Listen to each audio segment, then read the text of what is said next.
Welcome back to this video. In this video, I will show you on how to change gender in Gmail on mobile. So let's see. But before we dive into the tutorial, if you find this tutorial useful and you are foreign new to this channel, remember to click on that subscribe, turn on the notification bell for more useful tutorial like this. So with that being said, let's get started. The very first thing you want to do is to head over to your Gmail. So I'm going to click on my Gmail here, right here. So after you open up your Gmail, next thing you need to do is to simply click on your profile icon from the top side corner. Then you take you right there. Next thing you need to do is to simply click on your Google account. Click on that. That's going to take you right there. And the next thing you need to do is to simply, it's going to take you right there. Next thing you need to do is to simply click on personal info.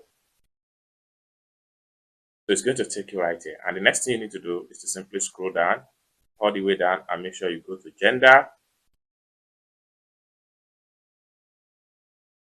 It's going to take you right there. At this point here, this is where you need to switch your gender in Gmail on mobile without any stress. I hope you really got value for this video. If you find this video useful, give this video a big like, and also remember to subscribe to the channel for more useful tutorial like this. Thank you so much for watching, and I hope to see you in my next video. Bye for now.